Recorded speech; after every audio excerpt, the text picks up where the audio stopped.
Hi, everyone. Welcome to today's case conference, August 11th. So with that, I wanted to start with a case that is going to be relevant for Dr. Shechtel's presentation, and one that I'll just provide some background. I think within the last few years, since Dr. Shechtel has joined Vanderbilt as faculty, she's been very gracious in partnering with us to kind of she's the one who's been developing protocols focused on brain and total body MRIs in individuals with various types of inherited cancer, which again, I think, for myself, I didn't realize all the nuances of the protocol and how important just development of the protocol is to refine what type of study is conducted in these patients. So again, Dr. Shechtel will tell you more about this, but let me start with a case. So this was a 27-year-old female with familial TP53 mutation. And the history is her mother was diagnosed with thyroid cancer at the age of 23, breast cancer at ages 36 and 52. And it was only in late 2019, after her second diagnosis of breast cancer, that she had testing and was identified to have a TP53 mutation. And for the current patient, in January of 2020, so right after her mother tested positive, the patient was tested through her gynecologist and was also found to have this mutation. Immediately after finding out she was positive, she also found out she was pregnant. In August of 2020, her daughter was born, tested at 4 months of age. She was identified to have Turner syndrome. And at 5 months of age, she started screening at Vanderbilt through our pediatric oncology colleagues, Dr. Dan Benedetti, actually. And the first screen identified an adrenal cortical carcinoma, for which she was treated and achieved remission. So here is the family tree. And again, you can see our patient is positive. Her daughter is also positive. Mother's positive. 2 brothers are negative. So we started her on the total body MRI. And in January of 2022, this is what the MRI indicated. A circumscribed 7mm T1 hypointense T2 hyperintense focus in the left midbrain located anteromedially. No mass effect, midline shift, hydrocephalus, parenchymal hemorrhage, or abnormal extraaxial fluid collection or aggressive appearing feature. So anything that would raise red flags beyond the actual lesion. Brain parenchyma otherwise demonstrates normal signal characteristics. Major T2 intracranial arterial flow. Voids appear grossly normal, midline structures unremarkable.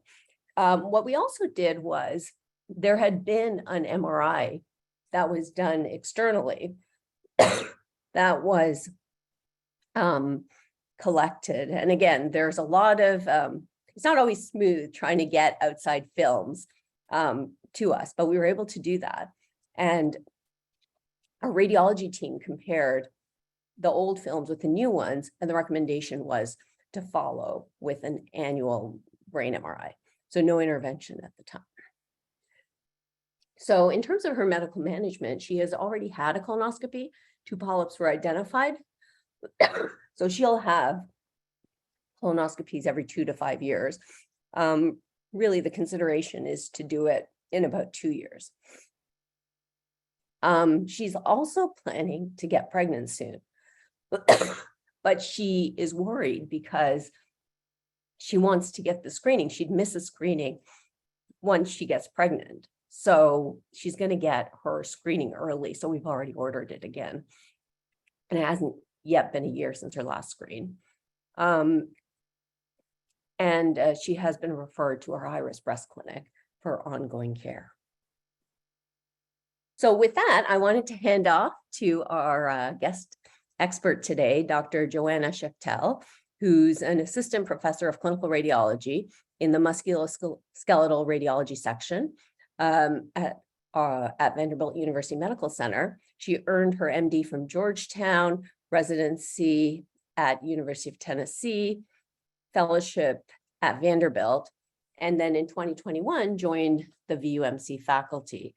And she has led the development of total body MRI protocols in adult inherited cancer patients at Vanderbilt. So with that, Joanna, I will leave it to you to take over.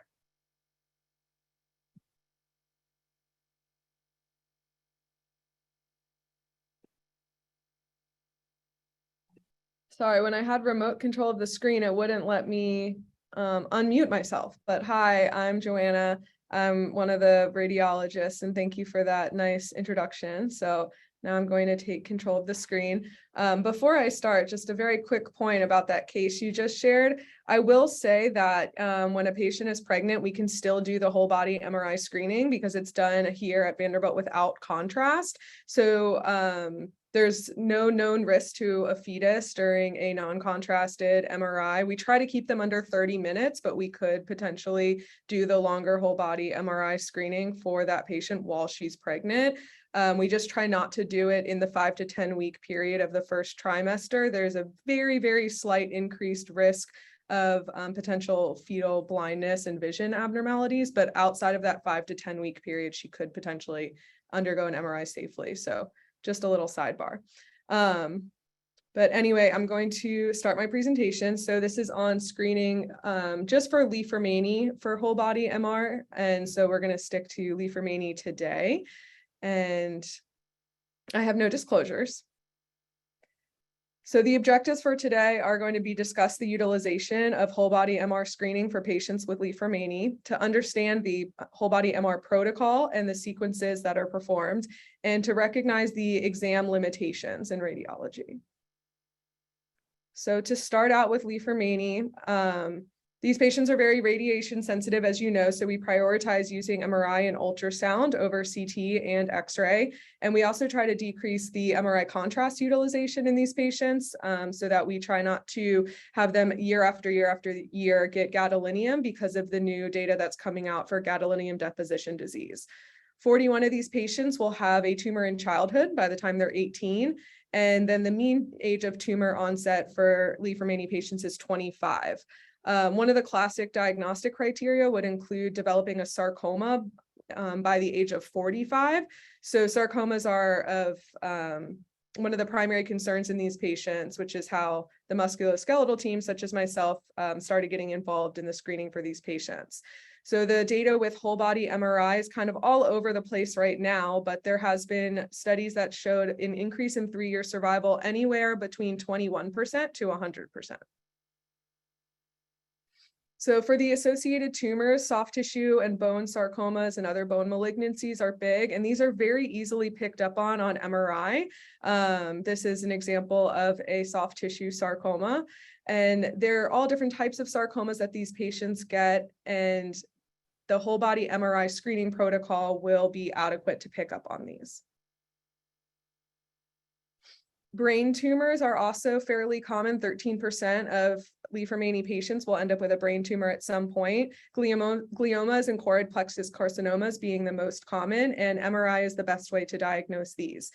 Patients also will get adrenal cortical carcinoma, which is usually in childhood. So sometimes those are picked up on ultrasound, but other times on MRI. They can also have lower rates of ovarian cancer and pancreatic cancer, which can be seen on MRI or sometimes ultrasound in peds. Other tumors would be breast cancer, colon cancer, and skin cancer. And I've chosen to loop these 3 together because these 3 are not adequately screened with whole body MRI. Breast cancer requires its own protocol. This is not a TP53 patient over here, but just an example of a breast MR. A dedicated breast MR must have contrast, and our whole body MRI protocol does not use contrast. And there's a lot of nuances to doing breast MR, so it needs to be done separately. The whole body protocol is not adequate for that. Also with colon cancer, the whole body protocol is not optimal and not adequate, so those patients still require colonoscopy. And same goes for skin cancer. Whole body MR is really not very good at picking up on skin cancers, especially smaller lesions, so they still need a skin exam. And this is not to say that we could, not pick up on these instances. There have definitely been cases of breast cancer and colon cancer that we've seen on MRI, but usually they have to be quite large and quite obvious for us to see that. So to be able to get the screen, to have it be a screening exam and pick up on it early, they really need these dedicated studies. So what are the screening guidelines? So for the NCCN guidelines for Li-Fraumeni patients, it does include an annual whole body MR, which is a category 2B recommendation, which is also done in conjunction with an annual brain MR, which can be done as part of the whole body exam. Typically what people are doing is the first time the patient undergoes screening, they get the whole body MRI and then a dedicated brain MR with and without contrast. And if that brain MR is normal, then the future imaging of the brain can be done as part of the whole body exam. They don't need a dedicated separate brain MRI every single year. However, if the brain MR is abnormal, that's going to require further investigation. And then typically the dedicated brain MR will continue to be done separately. And then they need that separate breast cancer screening, breast MR, and colonoscopy and skin exam. So here is a study that looked at Li-Fraumeni patients using whole body MR. It was a big meta-analysis done in the JAMA Oncology, and they took 378 patients who got whole body MR. And as you can see, most of them had no lesion, 400 of those. And then 173 had at least some lesion that needed to be investigated. And when all was said and done, there were 34 patients with 35 lesions that were a primary cancer. So we're talking about like 0.5% of patients will end up having a new primary cancer. There are going to be some that are found that are recurrence or METs, but most of these incidentals are, or things that we find are benign. So what is our exam protocol? All right, so it's extremely confusing. There are at least 12 protocols out there, and I have to apologize because I didn't update this with the most recent protocol that came out, which is called OncoRads. And I don't know if anyone here is familiar, but in the radiology literature, they love to stick -rads on everything. So we have BI-RADS for breast, and they use PI-RADS for prostate, and now they're trying to pilot this OncoRads for whole body imaging. And that protocol is not on here, and I apologize for that. But there are tons and tons of protocols out there. And so the question becomes, what do we even do and which protocol do we follow? Because there's not really a good general consensus, in my opinion.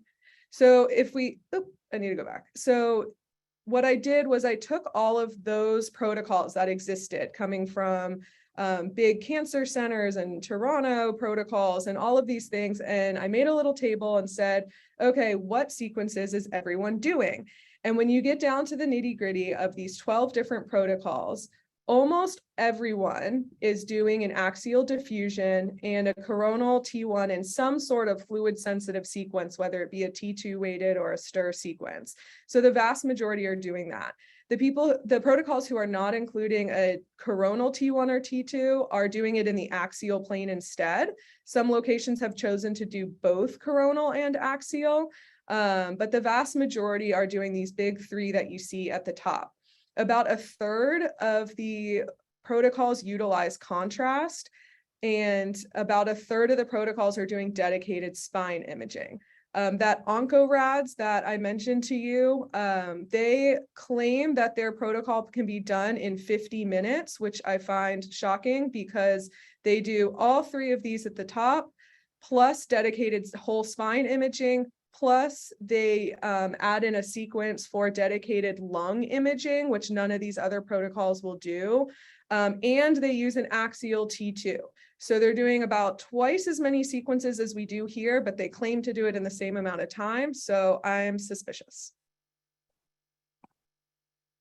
So what are we doing here at Vanderbilt? Like I said, we're doing a non-contrast exam. We do go head to toe. So we're looking for tumors everywhere, including sarcomas of the extremities. We're using a coronal T1 Dixon. It's a T1 technique that will utilize this thing called in and out of phase. And it's really good for looking at intracellular and intravoxel fat, meaning if we see a lesion and then it has fat in it, it will change signal intensity from one image to the next, and it doesn't take any extra time to acquire these images. So little bone things we can see for sure if they're just physiologic red marrow or focal red marrow reconversion. And then things like adrenal lesions, we can definitely see that they have intracellular fat, so they would be compatible with a benign adenoma. So a very good way of doing a T1, and it's recommended in most of these protocols. And then a coronal stir, which is our heavily fluid sensitive sequence, which is this one on the right. And a lot of tumors and things will pop out as being bright. We use an axial diffusion, which shows lesion cellularity. So a very heavily contrasted sequence as well. It has some T2 weighting to it. And most tumors will pop out at you as being bright because they're very, very densely packed. There are lots of other protocols that we're doing at Vanderbilt for other pathologies like multiple myeloma, myxoid sarcomas, CRMO. We're developing them for some of these other genetic syndromes, but because of the different tumors that different syndromes will get, I've been tailoring each of these protocols specifically for the indication. So for example, these Li-Fraumenis, we do want to go head to toe because of the sarcoma risk in the lower extremities. So what are a couple examples? So here's one where this little round lesion popped out on the thighs. And the question was, is this a very small developing sarcoma or maybe a little vascular ectasia? And it did just turn out to be vascular ectasia. So this patient went on to get a dedicated thigh MRI, and this was vascular ectasia, benign. They had their normal follow-up whole body MR a year later. This didn't change, and no issue at all. Here's another example, like I was talking about with the T1 Dixon. So this is a patient who I think is our second case of the day, so I'll be brief, but she underwent this whole body MR screening and was found to have this lesion in the adrenal gland, which always raises a red flag for adrenal cortical carcinoma in a Li-Fraumeni patient. However, it's bright on this in-phase image and dark on the out-of-phase, which means there's fat in it, which is a benign adrenal adenoma. We have no idea whether this is hormonal secreting or not. We can't tell that on imaging, but it is a benign adenoma. Here's another example, which I believe is the first patient we're talking about today, where there's this little round T2 hyperintense lesion that was picked up right here in the pons. So they got a dedicated brain MRI, and you can see here on the T2, nice and round. And if you look really closely, there's a little perivascular space over here. But that is a benign thing. And the question was, is this a glioma or is this another, perivascular space? It doesn't enhance, and this is still being followed. So what are some exam limitations that we have? And these, I think, are where we really need to focus to understand what this screening exam is used for and where we need to know that its limitations exist at. So the big thing is that it's not uniformly available. Not all of the MRI machines can perform this exam, and even some of the ones that can, you have to have so many coils in order to receive that MRI image. So we need tons of coils to put on the patient from head to toe. And if the equipment is not available, which is very expensive equipment, we can't do the exam from head to toe. The other thing is the time on the table takes about an hour, 50 minutes to an hour to do these non-contrast. And so we're talking about a large time slot. To give you a good comparison, a knee MRI takes about 20 minutes or less. So it's a really long exam, and you're also asking a patient to lay there for an hour. We need technologists who are trained, who know how to do these exams and troubleshoot them. And then the other thing is you need trained readers. So in this world of radiology, especially in academia, everybody is starting to become subspecialized in doing fellowships. And so you have someone who's neuro-trained, body trained, chest trained, musculoskeletal trained. And then the question becomes, okay, well, this is the whole body. Who's going to read this? And you can't really have one report with 5 different radiologists' names on them. So you really need somebody who's willing to take the time to read these and also is trained enough to know how to read them and interpret them. And so that becomes sometimes a limiting factor in terms of being able to have the exam be available. And then also some people just can't get an MRI. There are definitely lots of artifacts I can say from personal experience.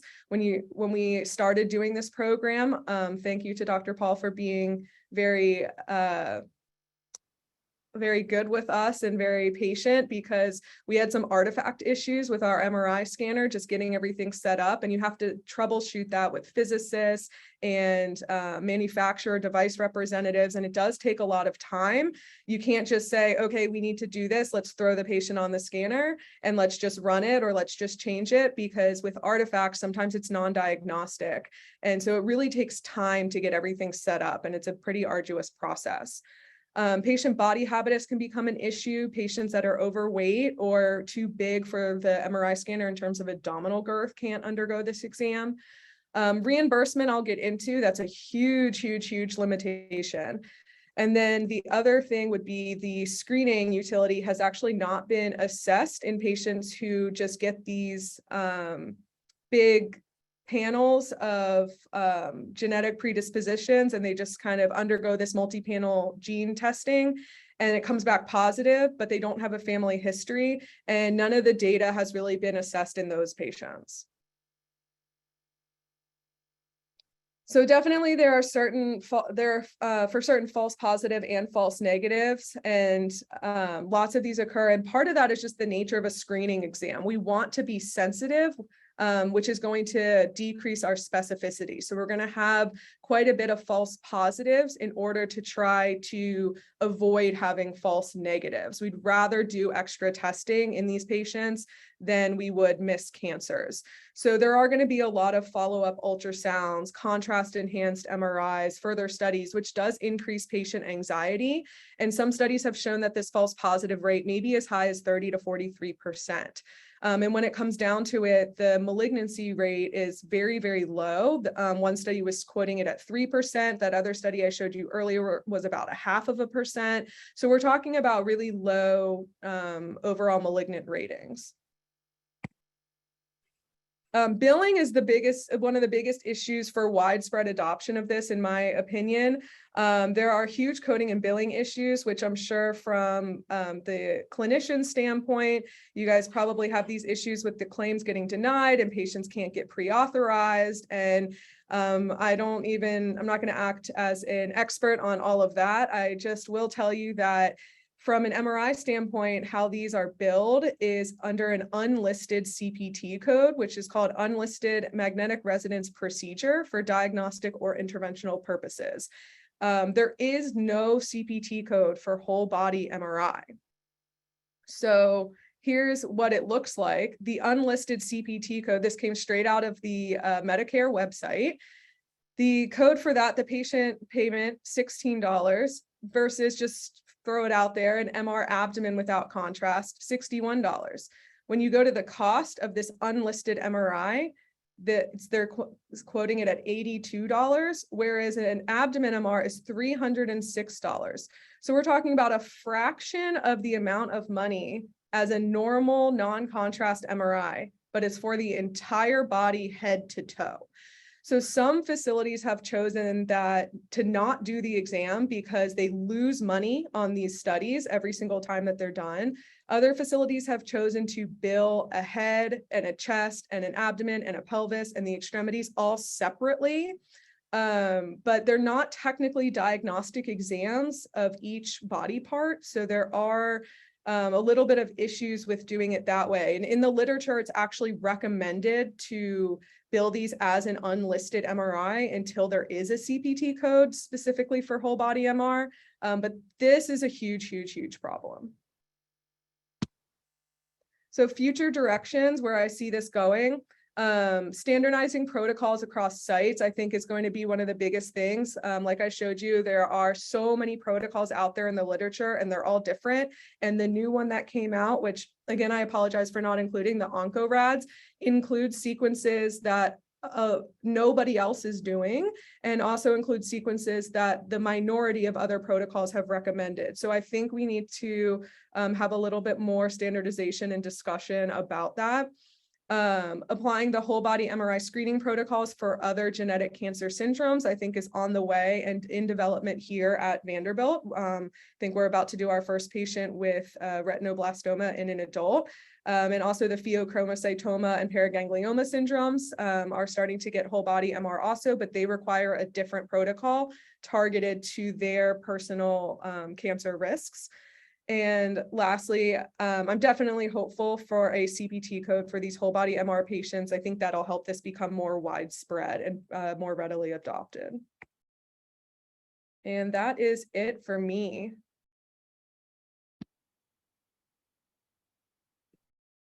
So thank you so much, Joanna. That was really, really fantastic. You covered some of my questions. I was because as you were talking, I had a bunch of questions. The RB case, I think, is another one that Georgia and/or I were involved in. But again, how do these different protocols differ? Are they based on like focus on specific organ areas, or? Yeah, Like, so what I've done with those is basically taken like what body parts are of risk and how do we target those. So for an example, we went over the Li-Fraumeni, where they really need head to toe imaging because they can get sarcomas in the lower extremities.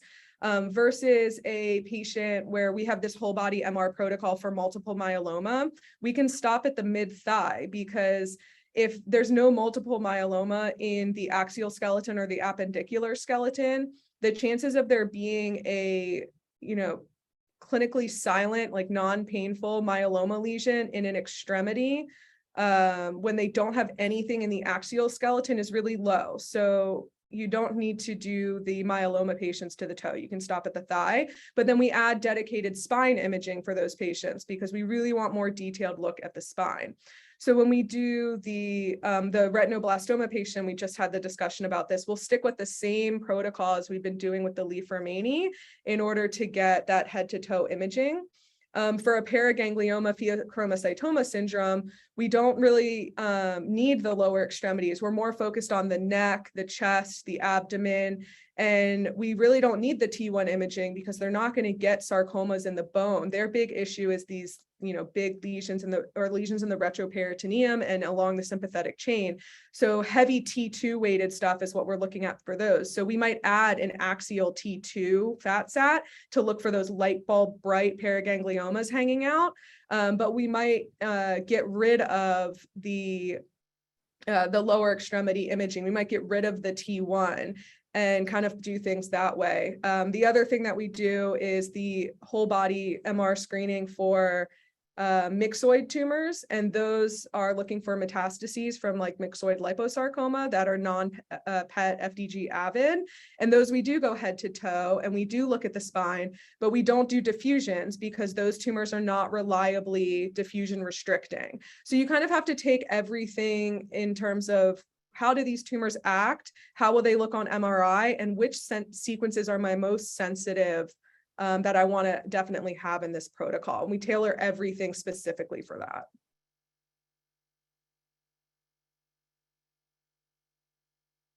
You're muted, by the way. Thank you. I have other questions, but I'm going to hand it off to Georgia. She's got her hand raised. Thank you so much for this this conversation, because we've kind of had all of this through various snippets, and what I can say is it's fantastic to have your expertise to help us through these really complicated cases. But a lot of people that are at the ICARE and the whole network that who is building have different access to radiology, different access to where people should go. So I guess what I'd like is your advice as to, should people who need to have this type of screening always come to an academic center where there's somebody like you that can say, this is how we're fine tuning this, the particular study? or how do you suggest that people actually navigate the complexity of what we're ordering? So if I order a whole body MRI, you are saying, okay, this particular person needs XYZ. But that's really quite difficult for the ordering provider to figure out. Yeah, what I would say to do in those cases is to kind of do like what we've been doing, send messaging as like a peer-to-peer type of consultation, and have the patient reach out to whatever location is closest to them that they want to go to and ask them, number one, do you offer whole body MR imaging? Which a lot of places will just say no. And then the second question would be, I would have them ask, what sequences do you do? What is your protocol? And then write it down and then send that to me or send that to whoever, if you're not at Vanderbilt, send that to your, radiologist who reads these studies for you, who's in charge of your program, and be like, this is what they want to do at the location that's more convenient for my patient. Does this look okay to you? And then definitely, if they're going to be getting other imaging done, have those images sent, or have the patient bring the CD and the report and everything. And I think that would be a good way of going about it, because the radiologist is really going to know, like, oh, they swapped out this sequence for this sequence, but that's okay. It's still going to be fine. Or no, they're missing like a big, like they don't have a diffusion and they absolutely need that type of a thing. Or they're doing it with contrast and I don't think that's a good idea, or something of that nature. And kind of go from there and let the radiologist help you. And I will say, in terms of letting patients go to different locations, I did train at Knoxville for residency. I do know that they offer whole body MR imaging, and they have been changing their protocols. The person who's in charge of the whole body program is my mentor, and now I'm feeding him back my new protocols, and they're trying to adopt those. So we should hopefully have a partnership to have patients who are more in East Tennessee be able to go there in the future. I think this is fantastic. I think the problem at many institutions, and I would say when I first arrived, and my guess is Georgia feels the same way as well, until you arrived here or were faculty here, we tried to set these things up. We tried to navigate this space.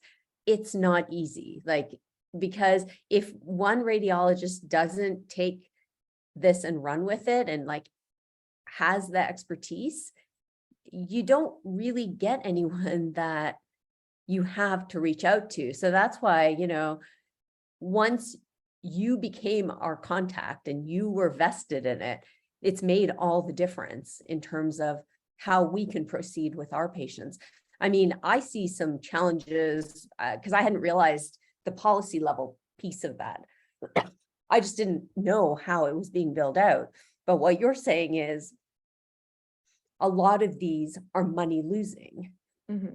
So it's almost which is why pretty much it's going to be your academic centers that are probably going to be doing it, because the private practices are, they're centered around profit, and it's not going to be a profitable study because it's extremely time consuming for a radiologist to do. It's time consuming on the table. It's an hour-long exam.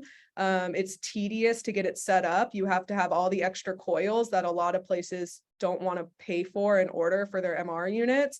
And you need somebody to be trained to do it. I mean, there's a lot of things going into the fact that then you do a study that reimburses a fraction of what your other MRIs are reimbursing. But I would say that the way to potentially sell it, because we know that academic centers also were constrained by finances too. So our administrators don't always agree to what we necessarily would like to do. But the downstream revenue piece is potentially one other way to be able to kind of look at this from a policy standpoint. Yeah, I think honestly, I've looked into what it takes to get a new CPT code made. And if anyone has experience with that process with the AMA, please reach out to me and give me help, because I tried to look into it. It is so complex. There are hours of instructional videos you have to watch to even learn how to navigate the system before you even start filling out all the forms. And I was very overwhelmed and I hope somebody else does this, because I don't know that I can do this.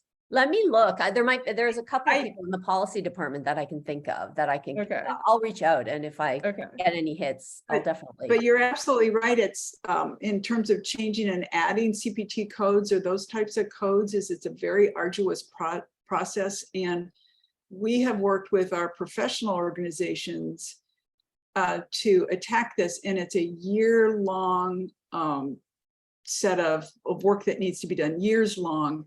So I don't think an individual can do that. I would say get your professional organizations energized about that, and then getting support from hospital systems, because they don't like to lose money on these types of tests. I'm shocked at the amount, though. I'm just. I am too. I had no idea, but from a patient standpoint, seeing as we're ordering it, that gives me a little bit more, I don't know, Georgia, it makes me feel a little better that our patients aren't getting this huge bill at the end of the day, because that's also been my concern as I've ordered these. I mean, keep in mind that data also comes from Medicare, which the reimbursement's not the same as some of the private insurances, but that was publicly available information. So I'm gonna hand it over to Jennifer Weaver, who has her hand up. Hi, that was an excellent overview. I had a question. If you were giving advice to a radiology department who just was starting out to develop this kind of program, what do you think are the most important things they need to think about in the beginning?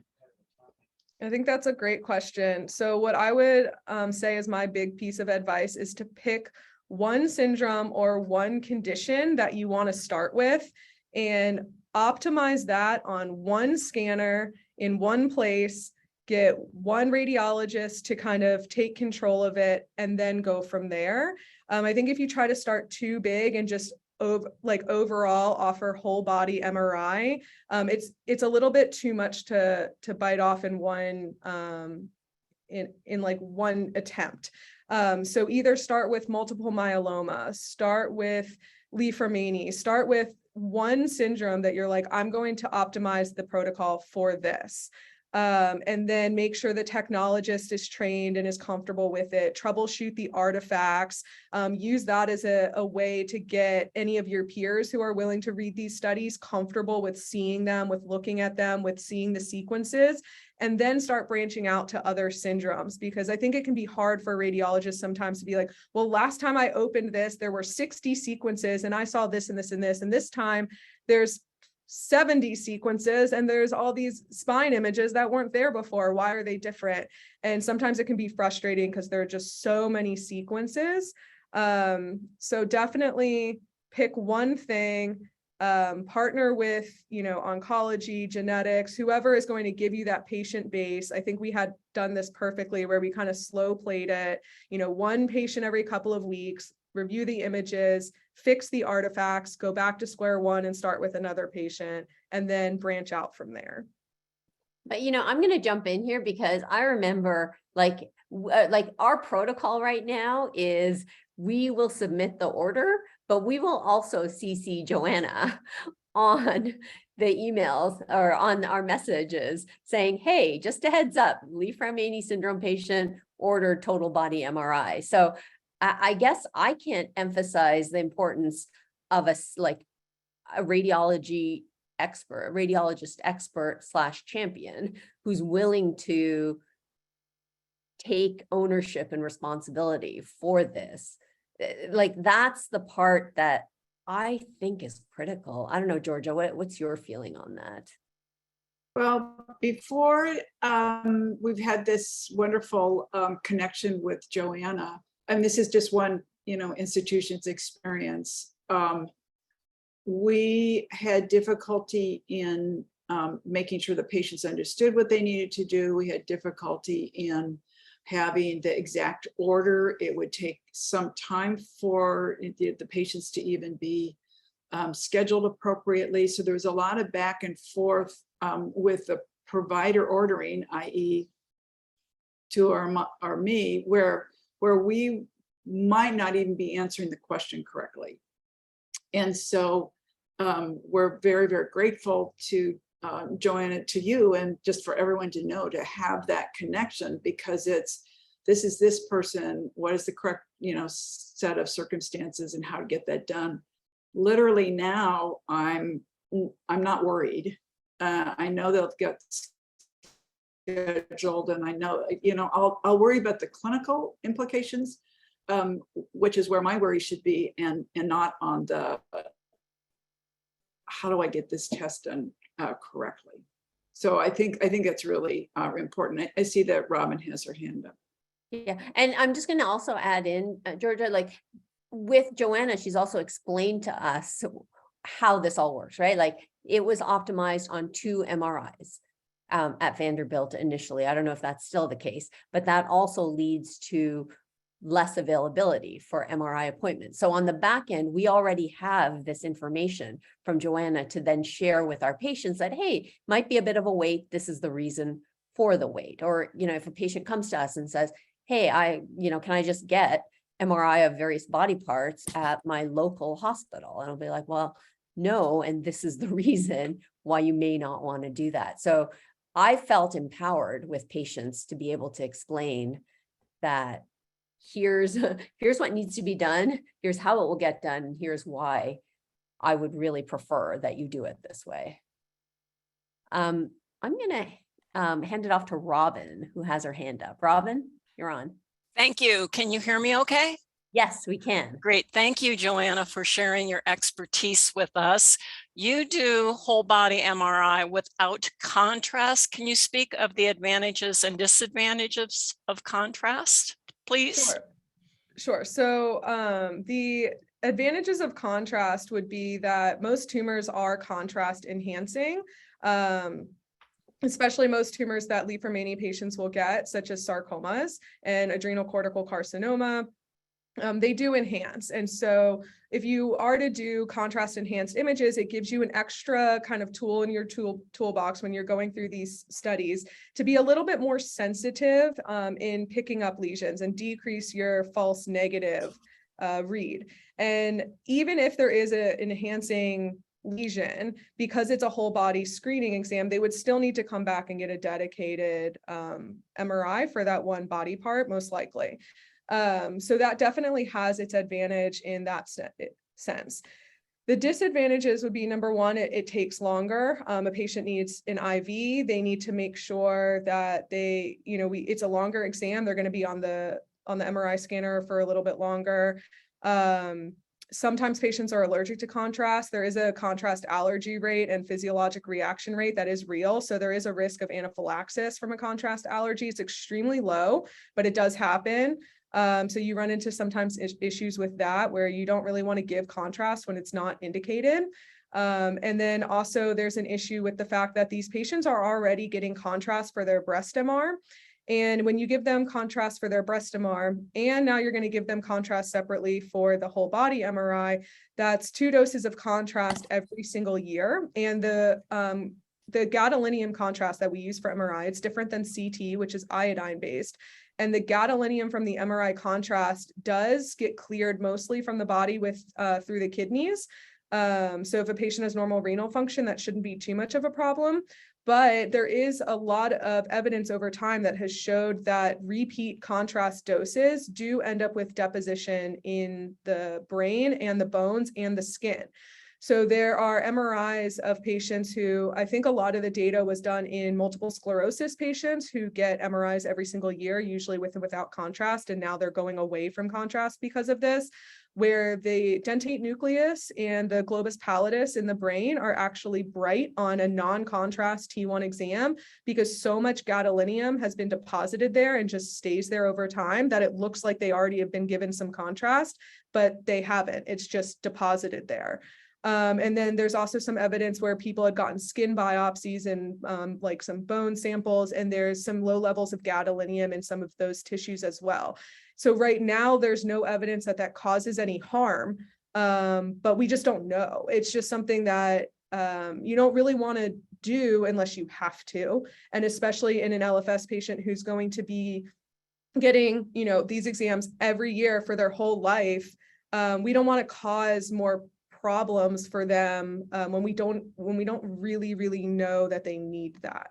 So that's why we rely on things like diffusion, heavy T2 weighting in order to find these lesions. And as long as a patient is very compliant with, coming every year and getting their screening, we should be able to see a change from year to year and be able to pick up on a tumor. Like I said, these exams are designed to be sensitive, just not specific.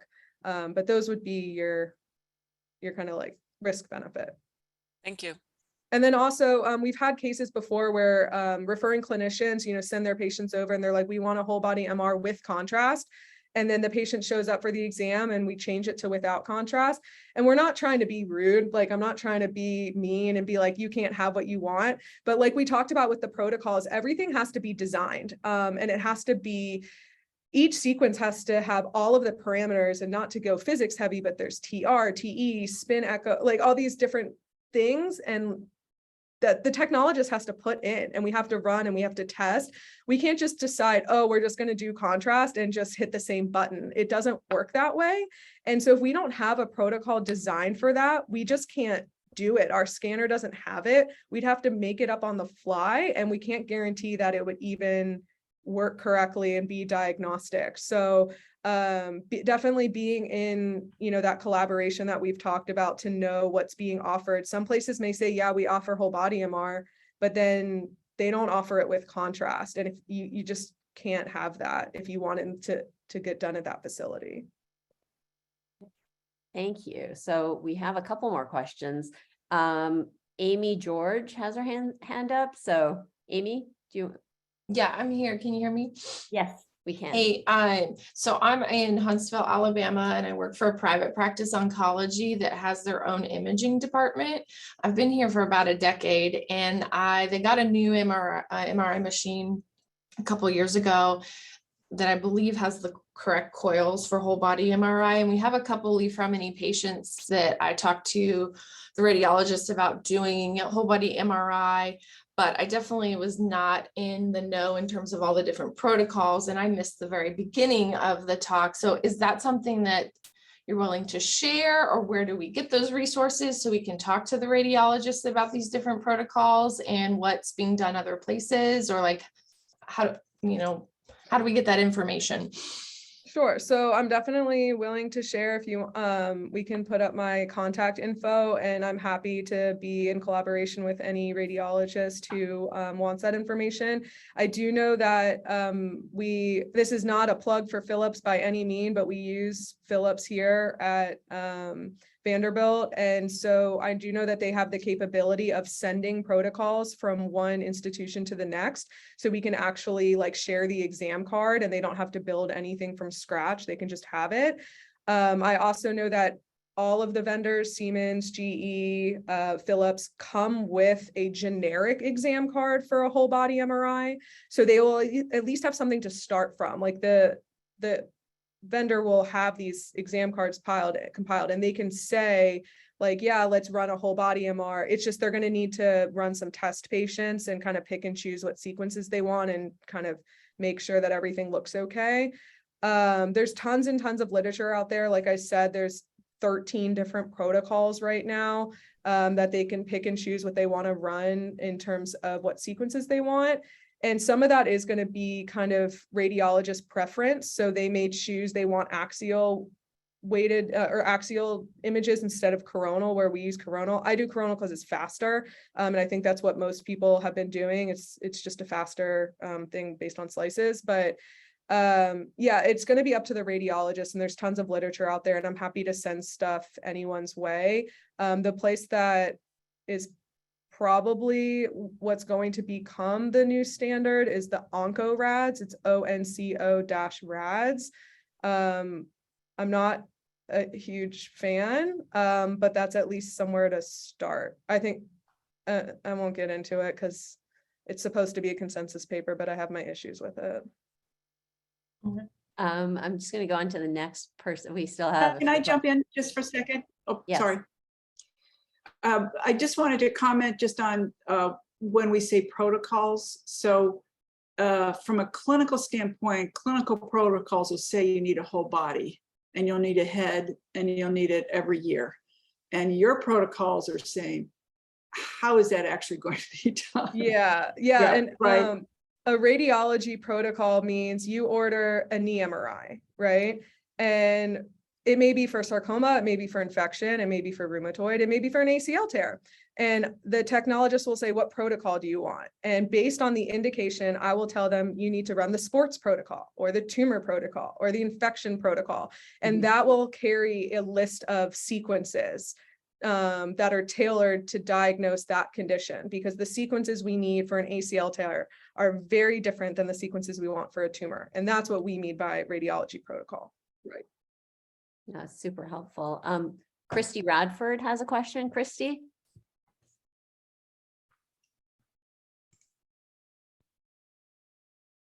Can't hear you.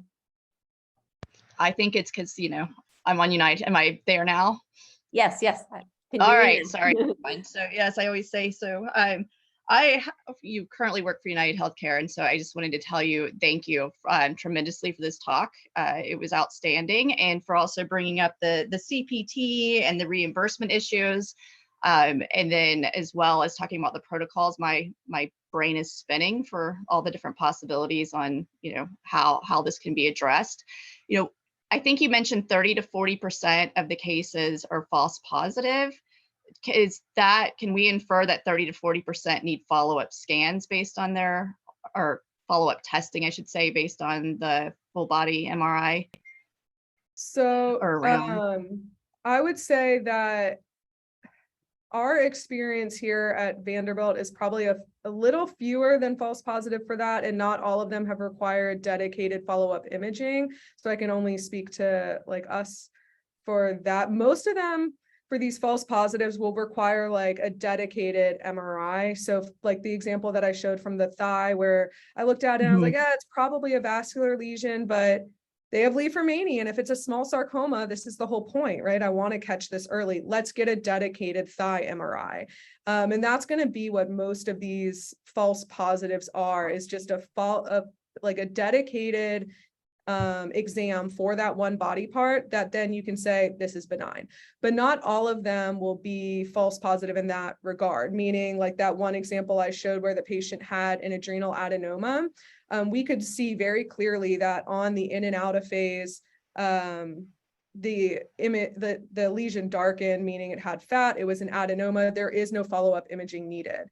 I know they were going to show the case. I don't know if we kind of got sidebarred, but the patient, it's a funny case because the patient actually showed up, got the wrong protocol by accident. They were scheduled on the wrong scanner. And so they didn't get in and out of phase. And I saw the lesion and was like, well, we need to reschedule them to have it done on the correct scanner with the correct protocol. And then they came back, and then that's how we saw it was an adenoma. But if it would have been done on the correct scanner in the first place, it would have been in.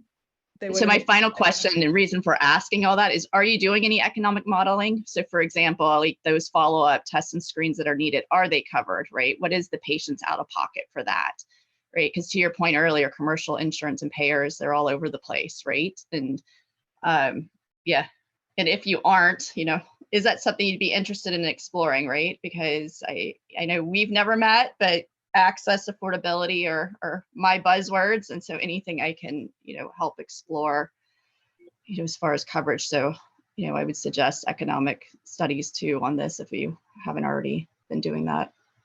I honestly haven't looked into it at all. And I always think that the utilization of imaging and the cost of that versus the benefit is something that we need to take into account. And so I hadn't even thought about it that way, like what is the cost of these follow-ups? But yeah, and definitely. like cost in terms of follow-up, but cost in terms of patient anxiety, right? Because we all know that this leads to a lot of anxiety, and even for the patients that we've sent and that Joanna and her colleagues have done the imaging on, there have been times where the patient, like I'm calling the patient, Joanna or one of her colleagues is calling the patient to kind of reassure them or to explain to them what's going on and what happened. So there's a lot of back and forth that goes on behind the scenes when you get these results, because again, the context is this is a patient that's at high risk for tumors and there's something seen. So it's not like there's a lot of time that goes into each of these cases. I'm going to move on to Brittany has had her hand up. for a while. So Brittany, do you want to go with your question? Yes, can you guys hear me okay? Yes. Great. And I wrote down your email, Joanna, so I can always email you. But I work as a cancer GC in Chicago at an academic center, and we have found a decent amount of Li-Fraumeni patients from my perspective. However, our departments are reluctant to implement a whole body protocol because of the volume and the worry about the revenue to be generated, like based on implementing something like that. So I feel bad as a GC even testing for this and finding it, because then I have to send patients outside, or I say we can do a variety of MRIs for you, but the billing, of course, is not optimal. So can you speak to that at all, and how it would be helpful to kind of argue this and say this is actually a need, not a want anymore?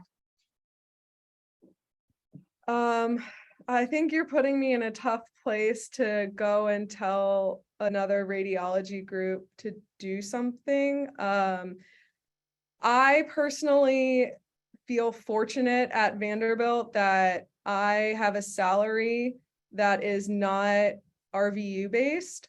If I worked at a place that was different, I might feel differently about taking so much time for the whole body MRI program. And if I was at a private practice that was RVU based, I may also feel differently. You also have to consider that I'm very, very fortunate that my colleagues were willing to learn how to do these exams, and I taught them, and they will read them when I'm not here. And if you even have just one person who's willing to do the exam, but their colleagues are not willing, it's extremely difficult to get a program up and running, because you can't have one person do it, because as the volume increases and the program gets off the ground, you can't have one person who every week is reading a dozen whole body MRs. It's just not sustainable. I think until the reimbursement changes, it's going to be extremely difficult to really convince anyone to do something if their primary consideration is finances. And the financial consideration is also very real, as is the workload consideration and the training consideration. A lot of people, for example, in the musculoskeletal department where I work, they may have been only reading or 99% reading musculoskeletal imaging for the past 15 years. Do they really want to be looking at a body MR? Do they feel comfortable looking at a brain MR and interpreting that? I'm lucky that I just finished training. I still consider myself a partial generalist and will read anything. So there's just so many factors that just saying like we need this for our patients doesn't necessarily translate to we can do this realistically at all places. And I know that's not the answer you wanted. But no, I appreciate it. I didn't mean to put you in a tough spot. I appreciate it. We've just been working on it for many years, and I know the financial concerns, of course, are sometimes just constraints that are difficult to get past. Okay. I know we're over time, Joanna, but Georgia has a question. Do you have a few minutes to? Yeah, absolutely. Yeah, just quickly, I just wanted to respond to that, because I think that's a really important question of, what the, I'm just going to use the word clinical utility for the types of screening that we do. And Li-Fraumeni is probably underdiagnosed, but it still is, a pretty rare syndrome. So each institution is not going to have many patients, and it is a harder load for them. So this would just be my plea that we really, really need to continue to gather and create the data sets to really understand the efficacy of this type of screening. I mean, Joanna, you showed, yeah, this is a really important type of screening to have, because you can do some differentiation from that, et cetera. So I think that's what the institutions have to look at, is what is the institution's medical legal liability if they don't do it, versus loss of financial revenue if they do. Yeah, I also should probably put a tiny disclaimer that all of the things that I was talking about today are only dealing with Li-Fraumeni in adults. There is definitely separate stuff done in pediatric patients, and a lot of it's ultrasound based that I'm not involved in pediatrics at all, and they have very different protocols and screening mechanisms. Yeah, no, I think I would agree with Georgia. I think there's probably going to be some need for centralization to have, whether it's centers of excellence or something, because this is such a niche area that I can see where the challenges might be. And I think you're right. If you have a physician that's RVU based, you're disincentivized to pursue this type of work. So again, some big challenges. I know, and I'm interrupting, but I literally just sent you an email saying exactly that. Another example of being de-incentivized to treat patients with genetic conditions, right? And I think part of this is bringing awareness to this type of issue, right? To say, hey, here is this group of patients that is already at high risk, and we really are not you could think of it from the cancer health equity lens, right? You can't give them just regular MRIs of various parts of their body. That's not going to improve outcomes. That's, necessarily. You need these specific protocols with a radiologist with specific expertise. I mean, to me, it becomes an issue of health equity completely. I mean, again, I think the only other thing I would mention is if you're in that spot where you absolutely cannot get your patient a whole body MRI anywhere, your best bailout in terms of your fallback plan would probably be to get an annual non-contrasted brain MRI after the first one that's contrasted, an annual breast MRI, which is already recommended, do the annual colonoscopy, the annual skin exam. So really what you're missing is the whole body MR for some of the other tumors like the adrenals and the sarcomas. So just keeping in mind that maybe the patient needs to be really, really aware of new lumps and bumps anywhere on their body or new bone pain somewhere, but at least they would be covered colon, skin, brain, and breast. Considering maybe also thyroid is increased risk, maybe you just do a thyroid ultrasound. So there are a couple things that you could pick and choose to still cover that patient for a lot of cancers without MRIing everything separately, which I think is a little bit inappropriate. No, that's fantastic feedback. Unfortunately, the sarcoma piece is a biggie, right? And especially with the newer studies that have been coming out with certain types of sarcoma, the risk of Li-Fraumeni syndrome is actually much higher than we initially had thought. So you're missing a big one without the total body MRI if it's proven to work at some point. Again, I think there is promising data that it does identify cancers early, but you can't do this at this point in the context of a randomized control trial. With that, I will just, I want to thank Joanna. We're not going to be able to get to our next case, but this was really, really excellent. Again, with this much engagement with our partners, I think, many of us are struggling with how to implement and how to get this done for our patients. We may ask you to come back next year to kind of provide updates and maybe focus on another protocol once it's up and running. But thank you so much for putting together that excellent presentation and addressing all of our various questions. So our next ICARE Case Conference is September 8th. The focus will be TERT mutations and myeloid malignancies. And we have Mary Armanos from Hopkins, who will be our guest expert. Next slide, please. And again, if anyone does have TERT mutations, I would really like for this to be, if you could submit your case, even if it's a pedigree only, because it would really be fantastic to have the telomere disorders, have patients presented, because again, Mary has really robust expertise in this area. So would we will hopefully have another great case conference. So with that, I thank you all for attending. Again, big thank you to Joanna Shechtel for being our outstanding presenter, and we will see you next time. Thank you. Thanks for having me.